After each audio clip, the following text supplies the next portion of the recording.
Okay, well, here we are. This is really, really exciting for me. This play means a lot to Neighbors for Refugees, so we're really honored that you're all here. We hope you enjoyed it. We can't wait to talk about it with you guys. On behalf of Neighbors for Refugees, we are so honored to be joined tonight by playwright Beth Blatt, director Zachary Moore, interpreter Rawan Yaghi, artist Amarjit Das, and actors Samia Mounts, Lauren Kroel, Sarah Meister, Crystal Gonzalez, and my real life friend and someone you just saw and heard from in the play, in the reading, Amina Ahmad. She made her breakout performance this evening. Yay, Amina. Tonight's reading is a benefit for Neighbors for Refugees, a resettlement organization based in Larchmont, New York. You can still make a donation at neighborsforrefugees.org. And we're really grateful for your donation and for your participation tonight. Before we get started, I want to send out a big thank you to board members and volunteers, Rick Berry, Elaine Wanderer, Pam Bolton, Jane Klein, Mike Reichgott, Jamel Wilson, and others for their hard work on this project. You all have 4 days to watch this again and share it with all your loved ones, so please do. And you're all going to have the opportunity to meet our speakers in a moment. We have lots of questions queued up, and we do want you to put some in the chat box as we go along. This is an interactive discussion, so while you're listening, if you have something to say, please type it in the chat box and we'll address it as soon as we can. And that goes for the actors too. We hope that you also, while others are speaking, if you have something to say, you will speak. So we are recording this conversation and we'll make the link available right away to you guys when we can. You'll get an email about it. And with that, we're going to get started. So, like I said, we have a lot of people who were involved in the creation and production of this reading tonight. So first, I want to go around and have each one of them introduce themselves, tell us their full name, who they played, and why being in this show was important to them. And each one has about 1 minute. And they have the lineup, but if you don't remember it, I will remind you guys. Starting is Beth.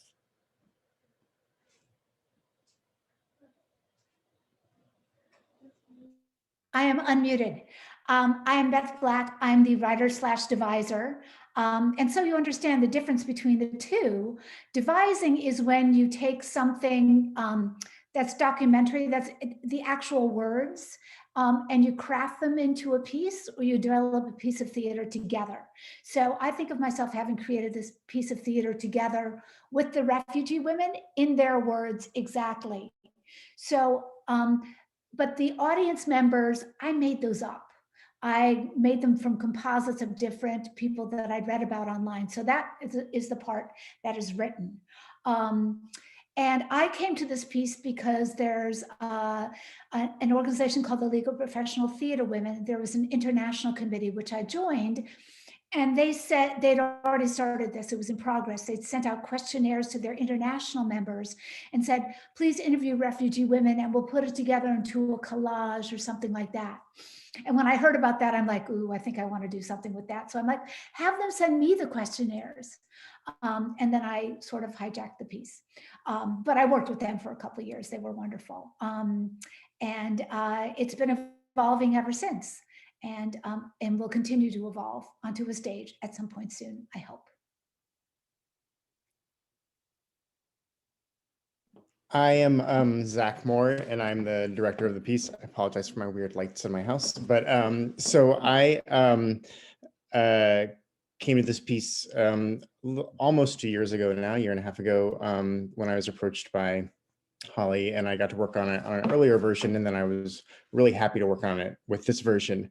This piece is important to me for a number of reasons. As I mentioned in the video that was shown before the piece, stories are something that I find incredibly important, especially stories told by those individuals that are part of groups that we normally don't hear from. But another reason why it's so important to me is because of my mother, who, when I was a young boy, one of her first jobs was that I remember was as a rape crisis and domestic violence counselor, and she would talk to me about individuals who were silenced, individuals who we don't listen to, and how important they actually were and how important it was to listen to them. And so this play gave me an opportunity to listen, and to learn and to know more. And that was an incredible gift and a huge reason why it was important to me.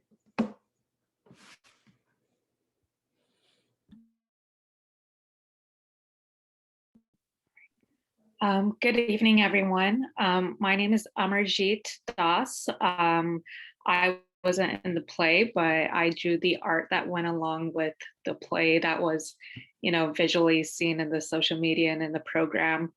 I, work for a nonprofit organization as well that helps refugees all across the United States. And, I've been a supporter of refugees, I guess, my entire life, because there's a history of refugees in my family. And, I wanted to be involved here in the United States. I know it's a global crisis, and, being a partnership with so many nonprofits in the United States, such as Neighbors for Refugees, I feel like it's a good way to make a positive impact for refugees all throughout the country, and also educate and bring awareness about the refugee crisis and the resettlement process to others who are not aware of it. So thank you for having me, and I'm very fortunate to be a part of this event.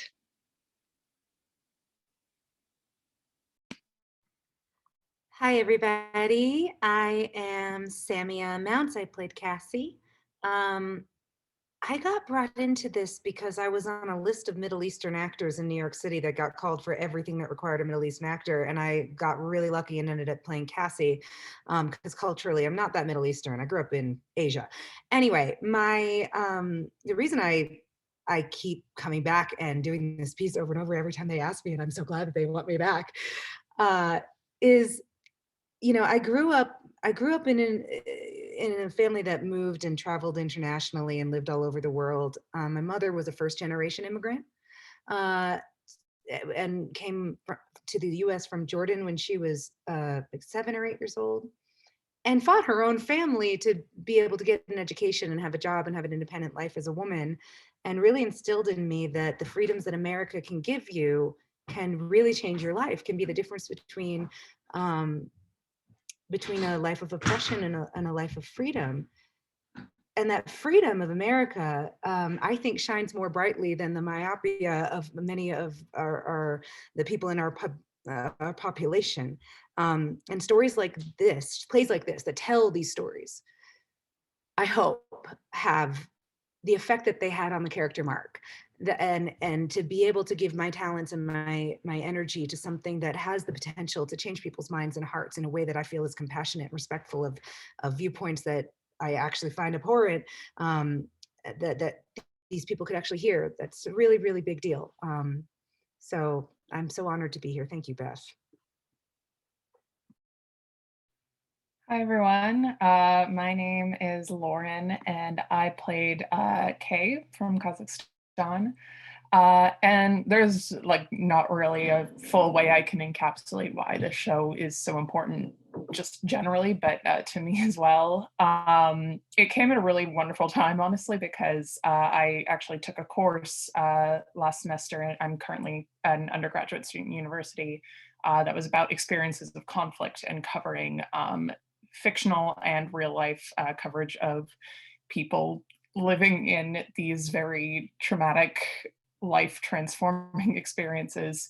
And it really championed and brought this new perspective that I hadn't really fully developed until pretty recently, which was that stories matter, and that hearing oral histories and lived experiences is really the only way that you can fully encapsulate and develop a full understanding of the reality and the brevity of these things. And my personal love of theater has always come from its power as a means for my own personal expression and an avenue to share my own voice and emotions. And for this show to so authentically give coverage to these experiences is therefore, there's nothing more powerful than that to me. So yeah, I cannot express my appreciation enough. Hello, my name is Crystal Gonzalez. I played Tatiana.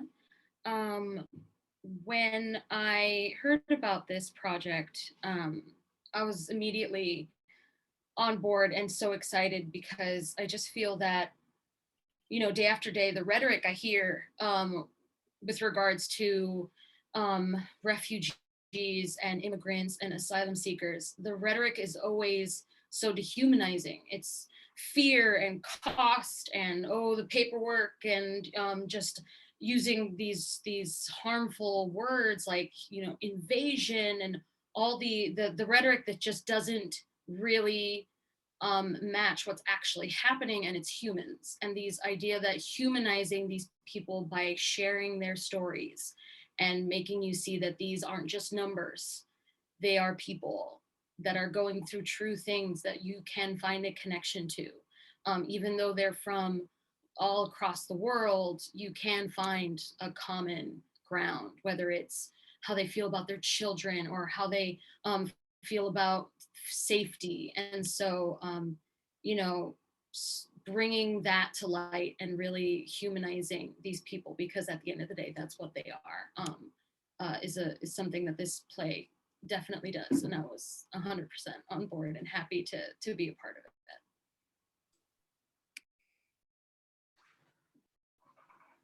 My name is Amina Ahmad. I will speak in Arabic. Yeah. Okay, thank you.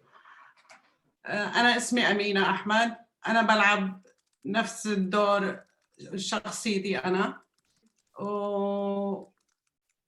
وحبيت ألعب دور نفسه وحبيت أفرجيهم إن معاناة اللاجئين ومعاناة اللي عشناها في الانتظار. I played my own self in the play, and I did that because I wanted to show my own experience and I wanted to show people the kind of hardship that refugees go through. بتمنى يحتضنوا اللاجئين وبتمنى هن يتقبلونا. هي كتير مهم نحكي عن معاناتنا. هي قضية عامة أكثر منها قضية شخصية مثلي في بالملايين. I hope that people will embrace refugees. It's more a collective cause than a personal one. There are so many people like me. حابة كتير أتشكر هولي اللي عطتنا فرصة هيك نعبر عن حياتنا ونعبر عن معاناتنا. يعني هن قصص حقيقية وتفاصيل جدا صعبة مرينا فيها. بدي أتشكر عطتني هالفرصة لحتى أقدر أعبر عن جزء بسيط اللي مرينا فيه. I'd also like to thank Holly for giving me that opportunity to share my story. It's a hard thing to share, but I'm glad that people are there to listen. شكرا كتير. Thank you. Hi, folks. I'm Sarah Meister. I played Susan, and I don't think of myself as an actor. I think of myself as an applied theater practitioner. So I use theater as a tool for social justice and education and community building. But Zack Moore was my high school theater teacher a decade ago, so I got invited to be part of this process, for which I'm very grateful.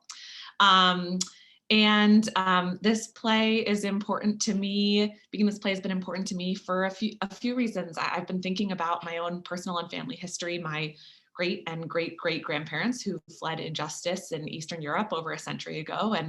And though they struggled on their journey, and when they arrived here, they were able to gain the structural benefits that were afforded to them as they assimilated into whiteness in a way that's not possible for most of the women whose stories are told in this play.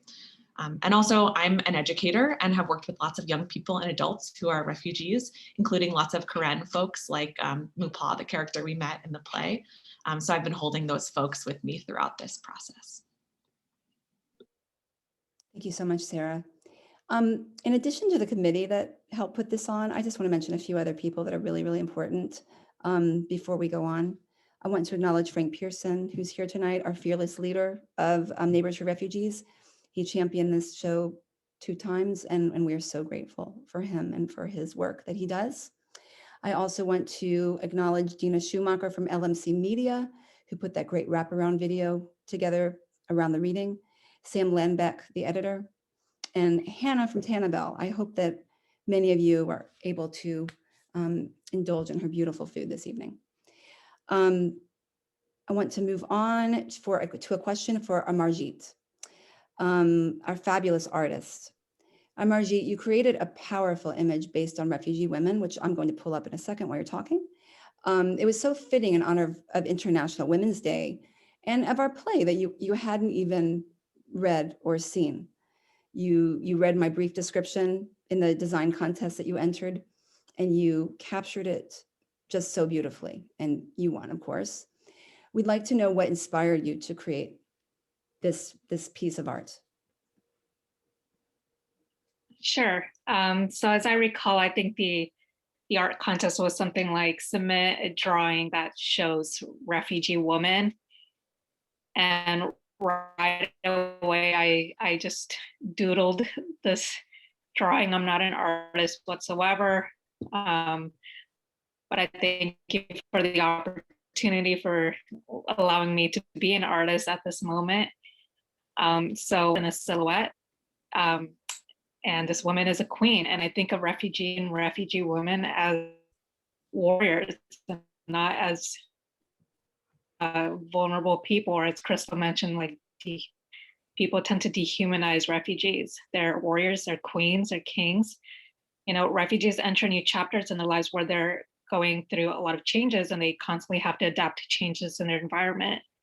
And while they're going through these transformations, there's a rebirth of their identity, of who they are.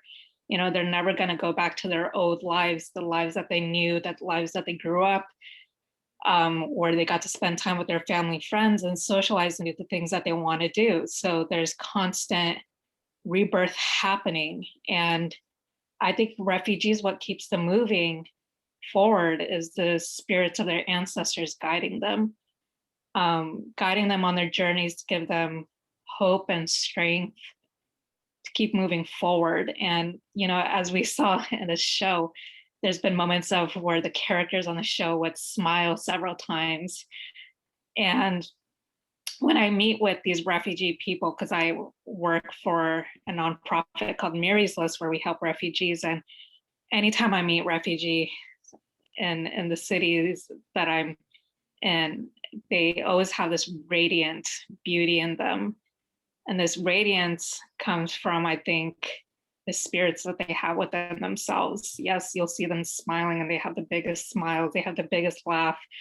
They even make me laugh. And so I perceive women, refugees and refugee women as being warriors and, you know, strong people. And women sometimes tend to have difficult experiences. You know, sometimes their husbands or brothers or fathers get killed. Sometimes they get separated from their child or their spouses and their family. And sometimes these women will have to go on the journey on their own. And so I perceive them as being warriors that are transforming to a better new identity, new individuality in their lives. And can you tell us a little bit about your work with Mary's List? Sure. So Mary's List is a nonprofit. It's based in Los Angeles, but we provide assistance to refugees all across the United States. We're about a 5-year-old nonprofit, and it's the founder is Mary Whitehill. So it's named after Mary and Mary's List. And we're a crowdsourcing nonprofit where we connect, you know, people through social media to help refugees feel welcomed here. So we provide various services. Our 2 main programs that we have are our wish list program and our supper club dinners, where anyone can go to our website, find a wish list for, you know, our families, and purchase gifts for our families. A lot of times they live in an almost empty apartment. So, you know, one of our programs is to make sure that they're fulfilled and they feel home and have things that they need to thrive, and connecting them with their neighbors. Another program we have is Supper Club dinners, where refugees will cook their home meals, and we would have them host events in their cities that they're in. So I'm the director of program development. I've been developing programs and creating new programs. And I think with COVID-19, I've had to, be creative and provide new programs through Miri's List that would ensure that our refugee families are getting the services that they need to thrive during this pandemic. So we serve refugees all across the United States, and we even have some in New Haven, New York, East Coast area. Thank you so much. We did get a question from Terry Toll, who's a good friend of Neighbors for Refugees. Hi, Terry. She's such a great supporter, fabulous. Terry wants to ask, actually, Beth, this question is for you most likely, although Amina, you could answer it too. How do the women refugees feel about how their lives are portrayed on the stage and screen tonight? Beth, would you like to take that one? Sure. I reached out to all the women that I interviewed that I included in this version, because in a previous version, I had 9 refugee women, and I had to cut it down, which broke my heart. And I gave them all the opportunity to respond. It can be difficult to maintain contact sometimes with people. So to be honest, I did not hear back from all of them, but the ones I heard back from were all so heartened to have their stories being heard in the world. And thankfully, I generally got it right. I might have, gotten one city name wrong or something like that, but by and large, they felt like I managed to capture their stories. And the process was complicated because I essentially would interview people for 3-4 hours, and sometimes more than once. And then I would take the story and transcribe it, and then I would try to figure out how the stories intersected with each other. So there was quite a bit of editing and cutting back and forth between the stories. And I was always concerned that I had taken something out of context, so that emotionally I was not doing it justice, but that doesn't seem to have been the case. So, and it's so interesting to see other women bringing them to life, because they have an essence that's the same, but they're also bringing something new to it. So the roles are expanding. I almost feel like they're becoming less about these specific women, and it's universal specifics. So it's becoming relatable to a larger and larger pool with every actor that plays the part. Can you talk about some of the challenges to bringing this play to the screen? Everyone got your note before with the great tips on using imagination, and I'd love you to discuss that. Yeah, it's really, it's frustrating, first of all, because, but it generally is as a writer, because you always have an idea in your head of how you see it or hear it. And until and sometimes you're wrong. And sometimes you don't know that until it's on stage and you've had rehearsal. We've had no rehearsal. So, so bless their hearts, they don't know that line is supposed to be funny, or they don't know that line is supposed to be heartbreaking, because they've had no time to practice and there's no interaction. Bless their hearts when they were able to laugh with each other or kind of reach out to each other. There's such a sense of community intended in the piece. And everybody really tried to capture that, but it's, as I said before, it's really hard to do this when nobody's responding, when you don't know if what you're saying, when you're in a theater, you can sense the energy, and you can't get that here. Also, I write very theatrically, and that's not a compliment, it's an adjective, in that I took all the stories and I put them in the present tense. Because I think a big trap is that it becomes very past tense, so there's nothing suspenseful. It's all already happened, so where's your real engagement with what's going to happen, which really keeps us in our seats. So I put everything in the present tense, and then I chose to have all the actors perform in everybody's story. So like when you heard Amina say a line here and there, you don't realize, but she's being a soldier in Rwanda, or Crystal is playing somebody's mother. You don't understand because when you see it on stage, there'll be these vignettes that happen where people assume these roles. You know, maybe they'll pick up a gun, maybe they'll put on a bandana, but it'll be super easy to understand the drama. You'll understand when you're in Rwanda. A goal is also to have a drummer that is, you know, a multi percussionist who can, with the percussion, take us to Rwanda, take us to Burma, and you'll come to recognize the sounds, so you'll know where you are. I even would love to have dancing, as you know, as everybody dances the video that comes from the Gambia. I think that, you know, one of the conceits of the play is that they play themselves and they play the women. So when they're playing the women, they will be reading from the scripts. When they are themselves, they'll be looking up and speaking. You don't get that on Zoom because they're always just looking at the screen.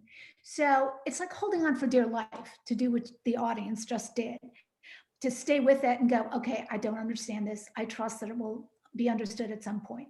And also, I have never had a production of this. I've had 3 developmental readings in addition to the presentation that Neighbors for Refugees did a couple years ago. So I've never had a chance to work it with actors and go, oh, that's too long, or oh, that's redundant, or oh, we missed the refugee women. Let's put that. I haven't had that opportunity. So I listen to it now, and I make lots of notes to myself, and I just wait for the moment when we can continue to really work on it, because a real goal of mine is that this be a conversation that is held between the audience and the actors. And when those audience members start to talk, I want the audience to be like, shh, shh. I want them to really not know that that's an actor that's talking. I want them to think that they're crossing a line, and then they catch on and they go, oh, they really are actors. But I want it to feel interactive. In fact, the one time that I did it in person, and I'm probably talking too long, but this will be the last thing I say. I had everybody fill in a slip of paper that said, my biggest fear is, and there was a blank.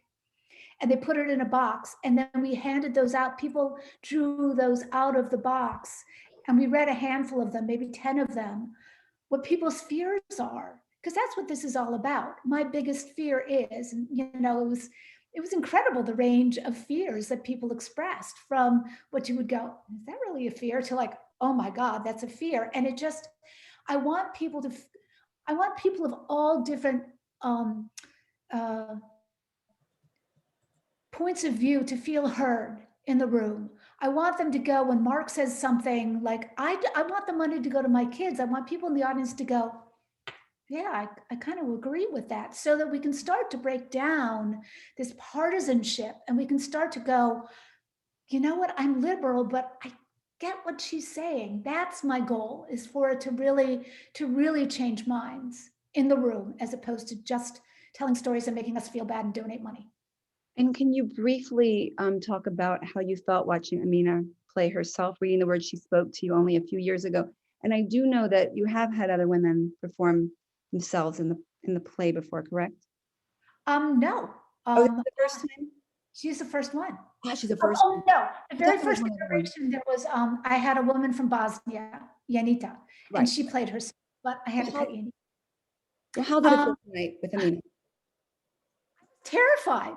I was terrified that I screwed up her story, that that it would not feel authentic, even though they were her words. I was just afraid that I hadn't done it justice. And it was so great to see this feisty, courageous woman, funny woman, you know, in person, speaking her story. It was really wonderful. And I'd love to hear how she felt doing it. Well, let's do that. We're going right into Amina and Rawan. So that's perfect timing that you said that. Perfect. Amina, you're so special and dear to Neighbors for Refugees. So it's an honor to work with you every time. What was it like reading your words from 4 years ago and reliving the life in Aleppo with the bombings and the fear that you experienced in Malaysia? أمينة بتقولك إنه أنت شخص مميز كتير، ودائما الشغل معك بيعطيها معزة وفخر. فبتسألك إنه كيف كانت تجربتك إنك تلعبي دور نفسك، وإنك تعيش اللحظات اللي عشتيها في حلب وفي ماليزيا. شكرا كثير، وأنا كثير سعيدة بهالتجربة رغم أنه هي أول تجربة بالنسبة إلي. يعني كثير كنت سعيدة أنه ألعب هالتجربة. في الحقيقة عشت شخصيتين، شخصية أمينة ذاتها وشخصية تانية اللي عم تقرأ بصعوبة. Thank you. I'm also very happy to have this experience. I actually lived two characters, the character of Amina herself and Amina who couldn't read very well. تجربة في حلب، يعني لما كنت أقرأ أنا الكلمات، الإحساس هي أمينة اللي كانت عايشة بالتفاصيل، عايشة بنفس الوضع. ولكن عندما أركز على القراءة أحس إنه أمينة اللي لغتها ضعيفة، اللي ما لا قادرة يعني تركز في كلمتين على بعضها. When I was reading the words, I was feeling the experience of Amina. But when I was reading the script on the screen, I was also Amina with the bad language and the weak English.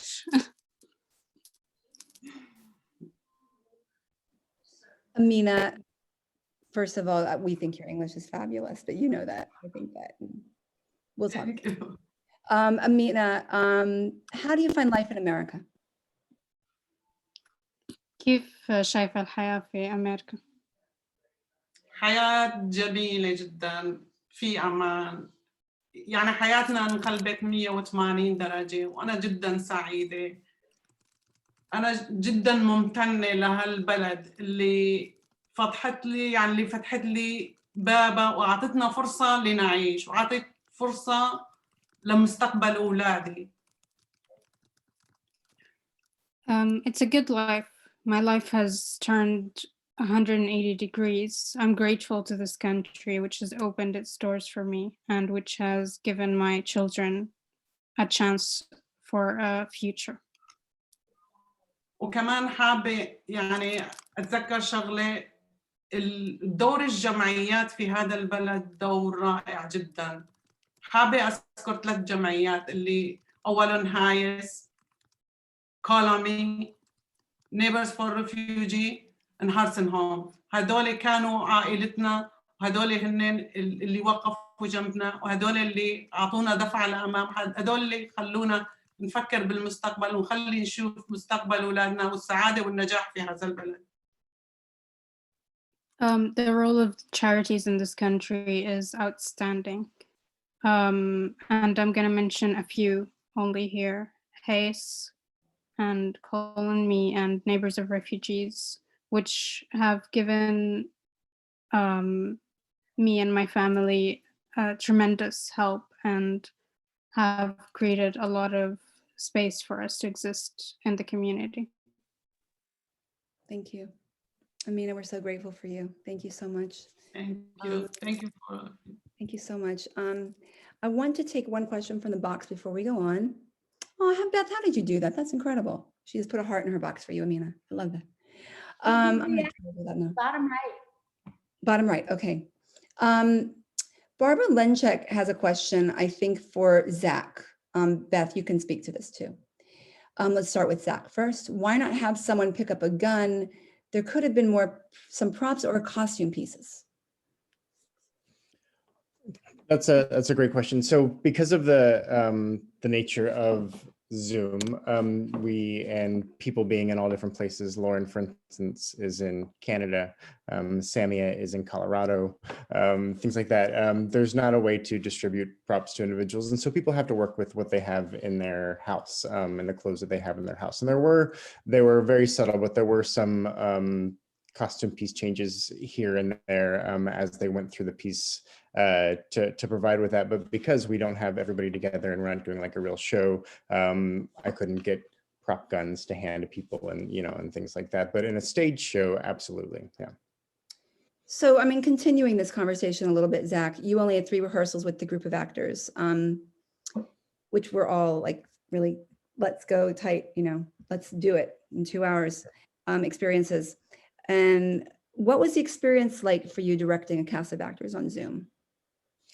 Well, the Zoom format is weird because I think as theatrical practitioners, as Beth can attest, we're used to the three-dimensional, and Zoom is a very, very different format for that. And it's and when you're looking at inherent theatricality and trying to understand how that can communicate on a screen, it can be a little bit jarring at times, especially when it's not even being filmed like you would film a TV show or a movie with people together. It's like people isolated in these boxes. And so that inherently, when you're looking at it, creates separation, and it takes away unity of performers and actors when they're together. And so much of this play, I think, as Beth talked about a little bit, is about these individuals and their support for each other coming together. So a huge challenge is looking at how you create these separate boxes and thinking about how they can work together, and we can portray something where these individuals are supporting each other and they seem like they can be in the same room and they seem like they can be connected together. And so Zoom is very challenging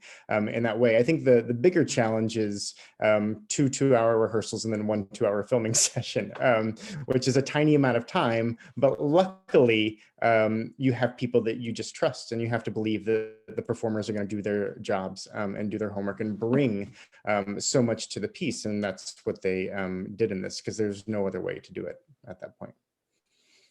So, I mean, I know it was very important for you to capture the reality behind these stories. And Beth actually requested this in one of our conversations. So I really would love for you to talk about your prior experience working on docudramas. Yeah, so docudrama, or whatever form title you want to give it, has been part of my life for a long time. I still remember the first time I read a piece that I realized was a documentary theater piece, and that was the Laramie Project, which surrounded the horrific death of Matthew Shepard. And then later on, I realized that A Chorus Line is actually a documentary theater piece, and I'd been exposed to that earlier. And then I really got interested in the work of Anna Deavere Smith. And when I was in grad school, this really became my major focus on this type of work. But I was looking at this work as an educational tool. So how involving performers in this type of work could teach them about other individuals and about the experiences of people who are similar to them, but also very, very different from them. And I got the opportunity to take a course with Anna Deavere Smith herself, who's one of the real pioneers of this work. And after taking her course, she asked me to be her TA, and then I taught with her for a while. And then I worked with her when she was putting together a show called Lay Me Down Easy, which is not actually one of her better known pieces, but I worked with her on recording the interviews, and starting to look at the interviews and choosing selections that she was going to be used in the show. And then I focused on creating some of my own work. I actually created a piece with Kroel that was about survivors of domestic violence, where we interviewed survivors of domestic violence and created performance work around that. So this work has been incredibly important to me for a really long time. And the reality of the situation is the only thing that I believe is important in this work. And the truth of the situation is the only thing that I believe is important in this work. In the Laramie Project, there's a line where one of the characters said, "I'm going to trust you to tell this, but I'm going to trust that you tell it true." And to me, that's everything. To tell the truth, to be given the honor of somebody else's story is a huge responsibility. And if you're not going to search for the truth and put that truth out there, then it's not worth doing. Anna told me when I was performing this work, because I did a project, so I performed the work, she said, you should always perform this as if the individual you're performing is sitting right in front of you and watching you. And that idea of honoring them through that and through trying as hard as you can to capture their essence and the truth of who they are, is really why you do this work. And it's transformative for the performer as much as it is for the audience member in a lot of ways. Thank you. We're going to take one question in the chat box before we move on, from Terry again, asking Beth how you decided to portray the 3 characters who started out as anti-refugee. And did you base them on your sense of why Americans in general oppose allowing refugees and asylum seekers in? You're on mute. So I based Mark on a real person. There's an organization called Narrative 4, and they started by the novelist Colin McCann, and their objective is to create radical empathy. And they bring together groups of people on opposite sides of the spectrum. So they'll bring kids from the Bronx, from Riverdale, and from the projects. And they'll put them in one-on-one conversations. And they will tell each other their stories, two people, one to each other, and then they'll come back in the group and they will tell each other stories. So talking a little bit about what Zack mentioned, when you walk in someone else's shoes, you become transformed. So I try to get that element in my show. But so one of the characters was a guy from Minnesota that took part in one of their workshops. And he was paired with a refugee, a very successful refugee from Africa. And this guy did not transform at all. He walked out. But so a lot of his story, he did start a petition. He did end up in jail. He did turn his life around. I took added my own details. So he is a real character. I gave him a wife who expressed things that I thought, that I've heard people saying. And then JAG actually stands for Just a Guy. I should give him a real name at some point. But I made him up based on just people I know. And I tried to sort of have the ideas clusters make sense for each character, but also put them in semi-conflict, because you want to make it as lively as you can. I will recommend an organization called Braver Angels. And their mission is to get blues and reds talking to each other. And they go around the country and they create workshops and conversations where they will pair, again, one-on-one, and they teach listening skills. And it is really, I've been to one of the workshops and it's really incredible the opening that can happen, the opening that happens when you just listen and you don't try to assert your own point of view. And when a person is heard, all of a sudden they'll start hearing you. So Braver Angels, it's really, really cool. And one of my goals is really to do that, is to get people talking during the play and after the play and in the lobby so that we can mutual understanding is the answer, right? So. Absolutely. And while I have you, one quick question again from Pam Bolton, one of our fabulous organizers of tonight, asking about, did you worry about the political nature of some of the refugee stories, like Claire's, for example? Like what? Did you worry about the political nature of some of the refugee stories, like Claire's, for example? He's asking, I think, a personal experience as opposed to having the refugees tell more about their countries of origin. No, the only one that I gave me a little bit of pause was Isatu and the female genital mutilation, because that's pretty heavy stuff. But it's super important to talk about that. No, because Zack was saying these are their stories, and I think that in some respects it's kind of nice that they get to tell them one step removed from their actually telling their stories. Though Claire has written her own book about her life. She is amazing. She's had a second kid now. No, and also what I'm realizing from what Zack said, if I ever do this again, I knew nothing about this kind of theater when I started. I'd never done it. Next time I would do a Zoom recording of every interview so that the actors would have that as a resource to listen to, so they could get a sense of the actual person. Because if you're really going to tell the story, they're not going to be like Anna Devere Smith, where they just really bring them to life completely, but it can be really, really helpful, I think. Terrific, thank you. Samia, you're up. You alluded to some of this in your opener, so you're going to expand on it, about how you threw your heart into this part, the passion you brought to it. You've worked with Beth before. Talk about why this caused a special meaning for you, and also I'd like to hear about how important it is to use your voice and your presence for social good. I got something better than what you thought I was going to say that I already kind of said in the intro by accident. Sorry.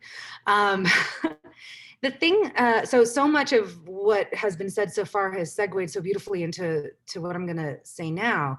Beth, Braver Angels sponsored the second season of my podcast, Make America Relate Again, in which I attempted to bridge the divide in this country by going out and having conversations about politics that were compassionate and respectful with women who voted for Trump. And in the second season brought different liberals and conservatives together each time. And the thing that I have in common with Cassie is my tendency towards hostile passion when I encounter people whose views I find to be obtuse and myopic. I love that word today. And ill-informed, uncompassionate, based in fear and scarcity. I did 2 seasons of this podcast, and at the halfway point of that experience, I was like, oh my God, my anger is better. And at the end, I was like, yeah, my anger is less, but my despair is great. And like nobody that I spent time listening to and honoring their views changed their minds. And everyone seemed to be digging their heels in further, and I didn't feel like I made a difference. Whereas with something like this, when you're telling a story on a stage or on a screen, nobody watching necessarily needs to feel attacked, especially if there's a character that is voicing their views that they can align themselves with and feel like, oh, okay, I like that guy, I'm represented, you know, they're saying what I'm thinking. And so now there's a character that they can align with and go on a journey with. There is power in compassionate conversation with other people, but like Beth just told us, this guy that Mark was based on didn't leave that opportunity changed or better. He just stormed out. I wonder what would happen if somebody like him watched this play. I know that I've been changed permanently by watching other people's stories represented by actors on screens and on stages. And I feel that this is a better way for me to contribute my talents to that cause, because it's so important. We need to get out there, and we need to show people the real truth, or else nothing will change. We can't just alienate people, and we can't just ignore people. Cassie goes around in her life alienating every conservative she comes across, just like she was in danger of doing in this play. I mean, she's a big part of why Mark walks out. She doesn't think we need to engage. I understand that very well. So there's got to be other avenues, and this is one. We as artists, if we tell these stories and we represent the people who disagree in a human way, I think that's a chance to transform. Thank you so much. I think you just answered Grace D's question, which is, you didn't even know it. Do you worry about the risk of sort of trying to humanize the honesty rather than awful views of people like Susan and Mark? I worry about the risk of giving people with those views a platform to reach many people, but I do not worry about the risk of humanizing their fears, because they are human. And the second we dehumanize anyone, we have become the enemy that we're fighting. We can't do that. We can't round up all of the Trump supporters and put them in camps. We would become the monsters. That's not an option. And liberals are all the time saying like, well, why do we have to be better? They don't care. They put kids in cages. We have to be better, because if we don't, we'll be just like them. And there will be people who fight us and our tyranny. We cannot surrender to hatred of other humans. We cannot surrender to dehumanization of other human beings, even if they are terrible in their actions and in their views. By doing that, we become what we hate. So no, I think we need to humanize them. I think the understanding needs to go both ways. Otherwise, how do we communicate? How do we change minds and hearts? We don't. Thank you, Lauren. We're all going to listen to your, not Lauren. Thank you, Samia. I'm moving next to Lauren. Thank you. But I wanted to say that we're all going to listen to your podcast now, because you're just outstanding. And do never shut up. Beth. And I just want to add that both Mark, all of them really do change their points of view at the end of the show. I mean, Susan takes on Susan's part and she goes, I've never had a community of women like this. I've never walked in these shoes. And Jag he feels, he has fun. And even Mark at the end, she goes, when the writer says to Mark, so what do you think? Is it still subject, is it still whatever the turn of phrase exactly is? And he says, I don't know. He used to be so firm in what he knew. And by the end, he doesn't say, yes, I was wrong. But even for him saying, I don't know, was a huge movement in his journey. So I think it's like Richard III. Like, if you can understand where somebody's coming from, there's no way that you can really hate. There are very few pure monsters that are ununderstandable, incomprehensible. There's always a reason we are the way that we are. And I think once we understand that, that goes a long way towards creating openings. Thank you. Lauren, I want to move to you. You play Kay, who fled Pakistan after being sexually and physically assaulted for her sexuality. You made me cry. I'm so impressed with your acting. I know your mother. I'm going to tell her tomorrow. I would love you to tell us how you got inside her head and what it was like playing someone with so many emotional scars. Yeah, of course. So that's obviously something that is so unbelievably challenging to do, not just because of the extent of the psychological and the physical and the emotional strain and stress that these women go through, Kay included, but the manner in which you process it as well. Like, how to process it is just unthinkable. It's unthinkable, to be honest. I mean, especially as is alluded to in the play, what Kay and the other characters go through and refugees at large shows just how silencing that trauma can be. I mean, there's the moment in which Kay is really struggling to speak her story, and it takes being, not coaxed out of it necessarily, but it takes being able to communicate and have a safe space to discuss it with others, that she finally is able to give rise to her words. And the fact that she is being assaulted and attacked for who she is at her being can make expressing yourself all the more difficult, and speaking up in any way about it terrifying. And obviously, as I said, I can't relate to the extent to which she experiences that by any means whatsoever. But I think channeling in on the struggle of feeling an inability to express yourself, whether that be from, these immense external forces or internal forces, is something that I personally tried to keep in mind, and that grounded me in kind of not only being able to better understand what she went through, but kind of trying to manage how I was processing it as well. Because as the title of the play states, of course, it ultimately comes down to understanding why these women choose to express the words that they do, and in the manner in which they do them. And, as so many have alluded to so importantly, stories matter, and the words that are put out there matter so much, whether it's Kay's words, the real life women interviewed. Those words are put out there for a reason. They're chosen very intentionally. They are very real lived experiences. And I just think adding to the dimension of reality surrounding those words is also so important. Like, you do have to regularly remind yourself that these are real people, real women. These aren't, characters. And most of the other theater I have done in my life hasn't been devised. It hasn't necessarily been like these very real experiences. So I think just thinking about how many more are out there as well. Like, this is one woman, but there are so many refugees out there who have very similar stories, which is, even more heartbreaking to consider and makes it all the more gut-wrenching. But at the same time, it really speaks to the importance of speaking to these words and trying to express them in a way as accurate as possible, and, recognizing the importance of it. Thank you so much, Lauren.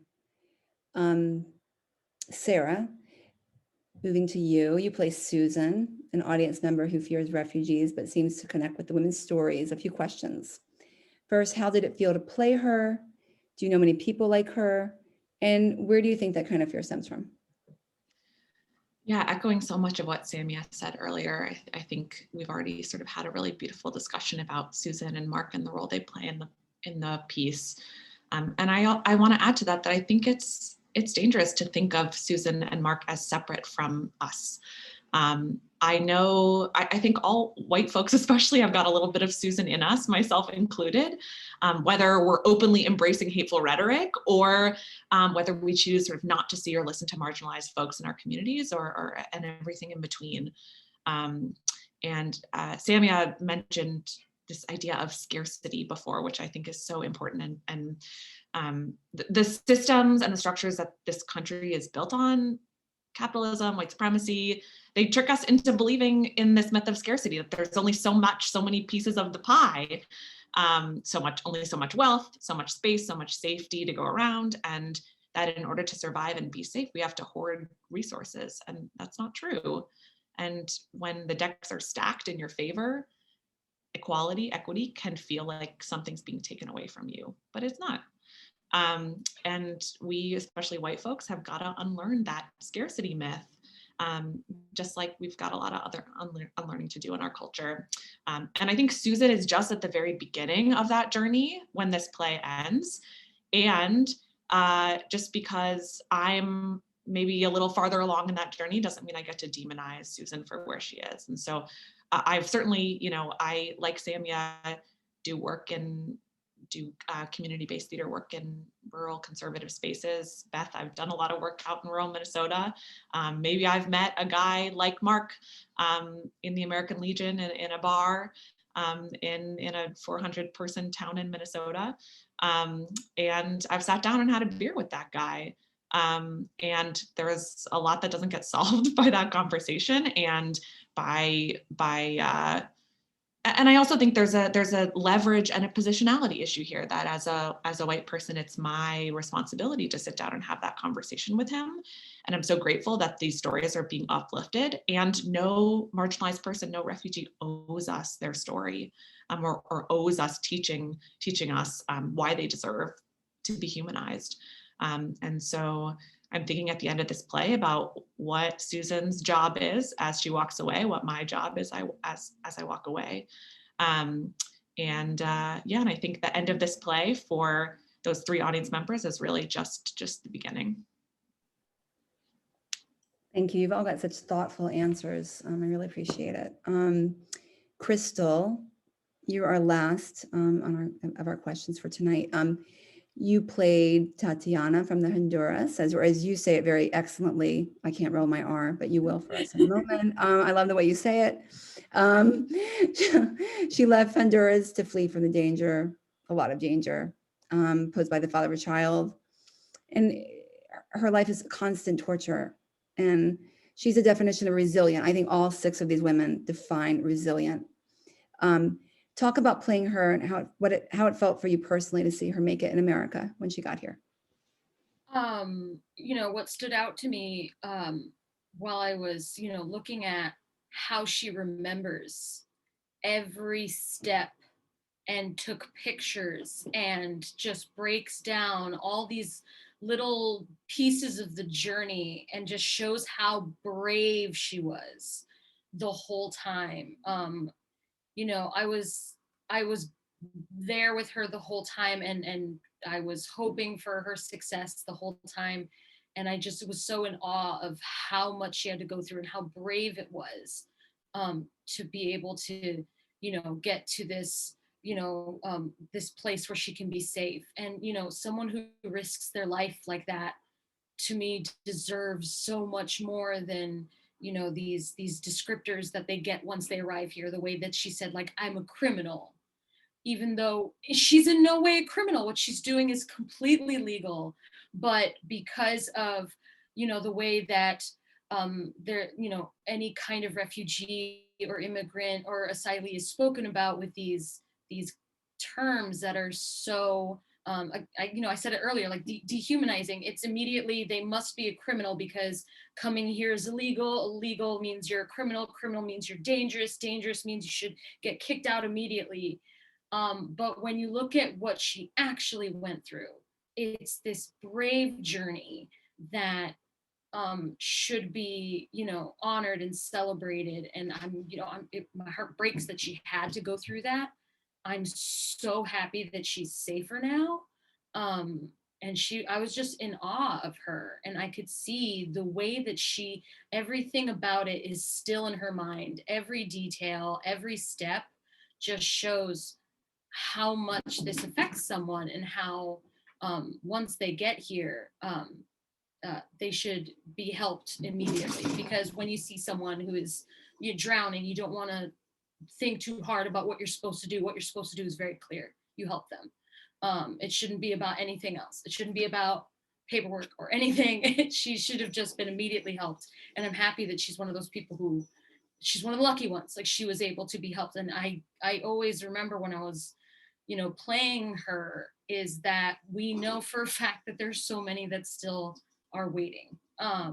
So that just stayed in my mind as I'm sorry, I have like the loudest cat in the world today, but that was going through my mind, as I was playing her that whole time.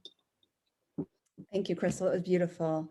So we're going to wrap up because you guys have been online for like hours now, since the reading started at 7. But we have a very special treat, and this is a night of art. This is a night of all kinds of art, and it's a night of women. As you all know, Monday is International Women's Day.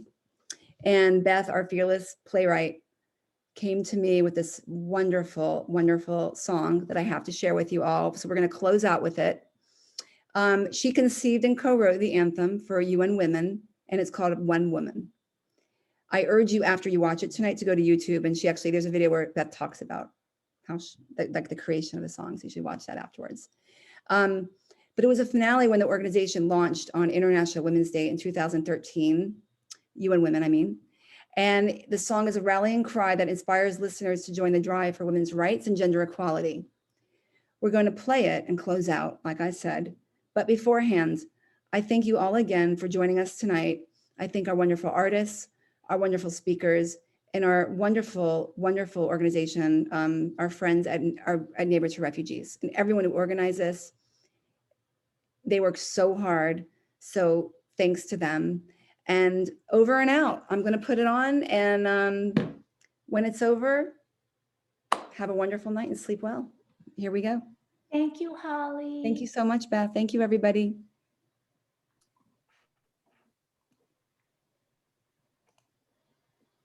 Watch for Beth. She's in there. One little side shot. Thank you, Fur. I did have a line. I know. I loved it.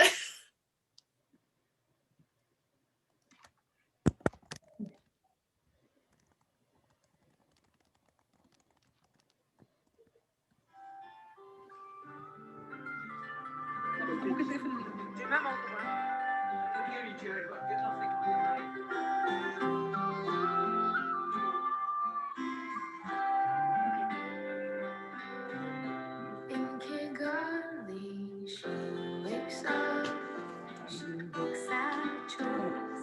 In Hanoi, Qatar, Ramallah, in Tangier, she takes a breath, lifts up her voice. In Lahore, La Paz, Kampala, though she's half a world away, something in me wants to say, we are one woman. You cry and I hear you. We are one woman. You hurt and I hurt too. We are one woman.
Thank you, everybody.